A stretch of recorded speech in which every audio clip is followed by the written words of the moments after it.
In this video, we're going to be talking about how to fix BofA application not working. So let's get straight into the video. There are a couple of common reasons why you could be facing this problem. The major ones are these right here. So server outages or maintenance, poor internet connection, outdated app version, app cache or data issues, device date and time incorrect, or even account locked or signed in issues. Now, let me tell you all the things that you need to do in order to fix the problem. If it is your server, then you can simply go ahead and check by clicking on this link right over here, status.bankofamerica.com. If it is your internet connection, try switching between your Wi-Fi and your cellular data, or even try testing your internet connection, which should go ahead and fix your problem. If that is not the case, it could definitely be your application not being updated. Go to your App Store or Play Store and then update your Bank of America application. You can also go ahead and try force closing the application and reopening it, which should go ahead and fix your problem. If that is not the case, if you're on an Android, you can simply go ahead and clear your app cache by heading into Settings, Apps, Bank of America, Storage, and Clear Cache.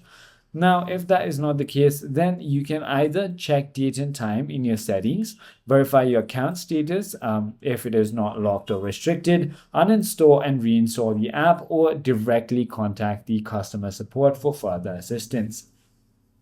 I hope this video clarifies everything for you. If you have further